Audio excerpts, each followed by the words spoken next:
معانا في بيرفيوم وورلد اكسبو معانا استاذ امير حرب من دار برنس وورلد. اهلا بحضرتك. اهلا وسهلا. ايه رايك في المعرض؟ معرض عطور تقريبا اول مره يقام في مصر، الشركات المصريه والعربيه. والله دي اهم نقطه، اني اول مره الاقي معرض اللي غالب عليه العلامات التجاريه المحليه. كتير دايما كنت بتكلم اني القاهره واحده من العواصم العربيه التي تصلح ان تكون عاصمه للعطور. يعني لو جينا نبص تاريخيا هنلاقي ان دمشق تصلح ان تكون عاصمه للعطور، دبي تصلح ان تكون عاصمه الحداثه، ولكن القاهره هي العاصمه العريقه التي تصلح ان تكون عاصمه للعطور. فوجود العلامات التجاريه المحليه بكثره في او يعني ايفنت زي ده قائم على العطور المحليه، ده نقطه ايجابيه جدا جدا في هذه المساله. حضرتك شايف ان العطور المصريه تقدر تكون موجوده، يعني ليها بصمه، نرجع يكون لنا بصمه تاني؟ النهارده لو هتقارن النهارده مثلا مقارنه بخمس ست سنين ورا كان لا.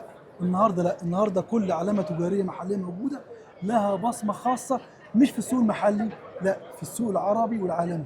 يعني هتلاقي في اكتر من دار مشاركه، لا كلهم مقدمين حاجات لها بصمه تنافس العطور العربيه او العطور العالميه.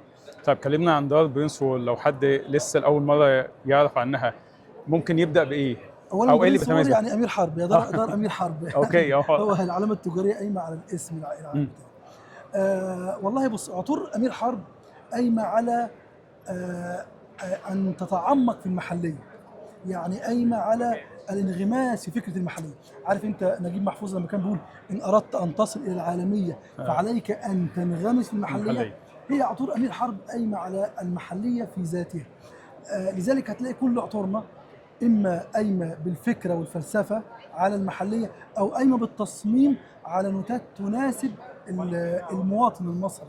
والمواطن المصري لا ينفك عن المواطن العربي، المصري والعربي هو طبعا. فكره رجل واحد. فالعطور العربيه او الشرقيه، لان في فرق ما بين كلمه عطور عربيه او عطور شرقيه، دي تختلف عن دي.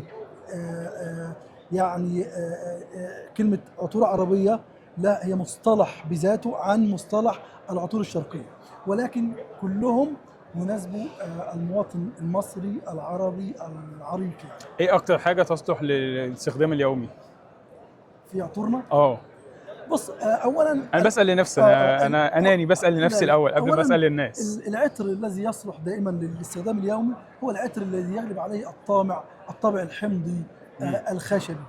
يعني دي العطور اللي تصلح للطابع مع لمسه زهريه خفيفه. اما لو زهريه او العطر زهري كامل لا يصلح للمناسبات، لكن او المناسبات او المساء عامه.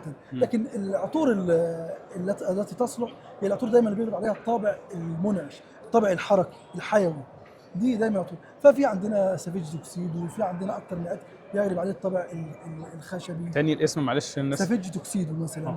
في اكتر من عطر يغلب عليه الطابع المنعش، ولكن انا دايما بقول للناس ما تشتريش بالسمع، خلي التجربه هي الاصل. طيب بمناسبه التجربه بقى، كلمنا عن تجربه استراحه العطور، الناس ممكن تستفيد ايه، او ايه اللي بتقدمه للناس من خلال تجربه استراحه العطور؟ ده سؤال كبير. اولا استراحه العطور هي في الاصل هي فكره تجمع ما بين الكافيه والمحل العطور، يعني تديك مساحه اكتر من الهدوء والتأني في اختيار العطر المناسب.